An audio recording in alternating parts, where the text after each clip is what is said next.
Behind the archive, documenting isn't the method, it's the theme. There's a phrase that runs through Hunter's B-files from end to end. What isn't written down didn't happen, and what didn't happen can't be defended. I wrote it for the characters. It took me a while to realize I was also following it myself, every day, in front of my own archive. I've spent over 10 years on this universe. Years of accumulated material, 9 field reports in the first book, 30 notebooks in the second, a tabletop RPG with its own entity dossier, and a chronology spanning 169 years of Mar del Plata's history. At some point, I found myself asking a question that had nothing to do with literature. Which chapter does that name first appear in? How old was that character in the bar scene? When was the fog founded? Inside the universe. The emotional memory of a project like this doesn't fade. The memory of the details does. And a lost detail, in a saga that depends on coherence across 3 books and a 100-page codex, stops being a small thing. It becomes a crack. Exactly the kind of crack the saga is about. The archive is method.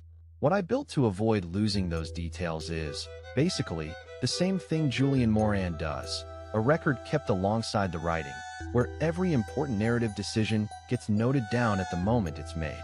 Not because I have a good memory for details, quite the opposite, because I know I don't.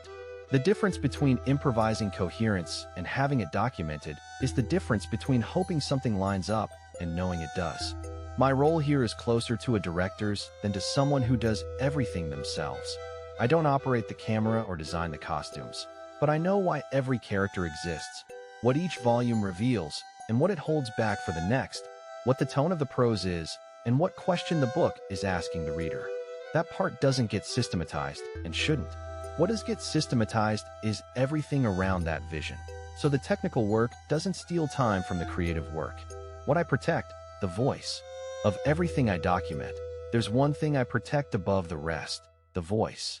Hunter's B-Files has a specific voice, rhioplatance, everyday, precise. It doesn't use adjectives it doesn't need. It doesn't explain what it can show.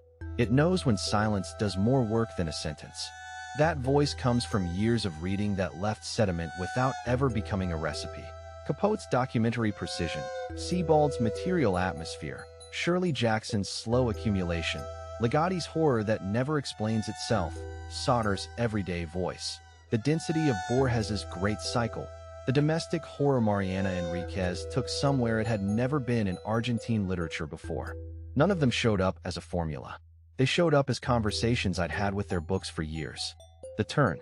The funny thing is that the system I built to avoid losing coherence ended up being, without my planning it, a miniature version of what the series says about its own characters.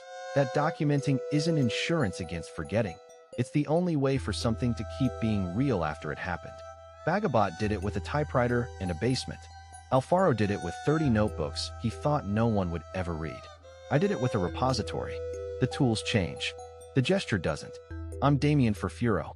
Thanks for listening.